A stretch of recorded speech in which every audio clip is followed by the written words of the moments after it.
There are some new warnings this morning about scammers trying to take advantage of the millions of Americans now resuming payments on their student loans. We're talking 27 million people who have federal student loan debt, and that totals approximately $1.1 trillion. $1.1 trillion. That's a lot of people in a vulnerable position, a lot of scammers trying to get that money. Our consumer investigative correspondent, Anna Werner, has more.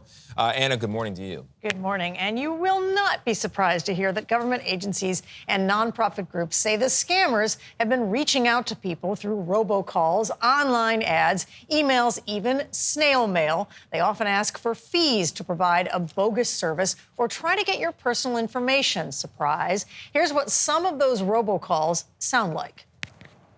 Press 1 now to see if you are eligible to get your loans completely forgiven. This recent announcement could potentially eliminate 100% of your federal student debt.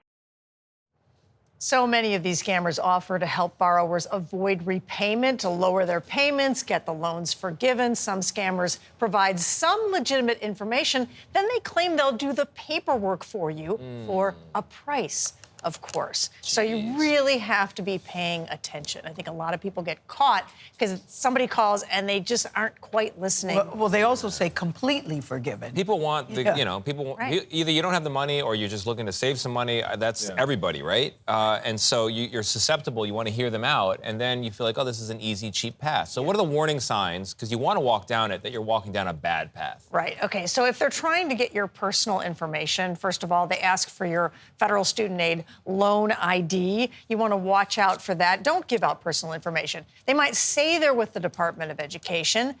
You should go to the Department of Education or studentaid.gov website. Make sure that you're talking to the real people. They might offer, as I said, to manage or process your paperwork. You don't have to pay fees for that. You can go through the federal government. You don't need that help, which will take a bunch of your money. So you really, I think a lot of it, though, is people just paying attention and thinking for a minute about, now, wait a minute. Why is somebody wanting to help me so much? Yeah. Right? But you've talked to these people who've been scammed. How did they say they got tricked? Well, so we spoke to one woman who said, for example, they called and they said she had until the end of the month to submit an application. She would pay $1,000 and her loans would be dismissed. Of course, and the urgency to complete by a deadline is part of the con. Fortunately, she reached out to a nonprofit agency and they were like, no.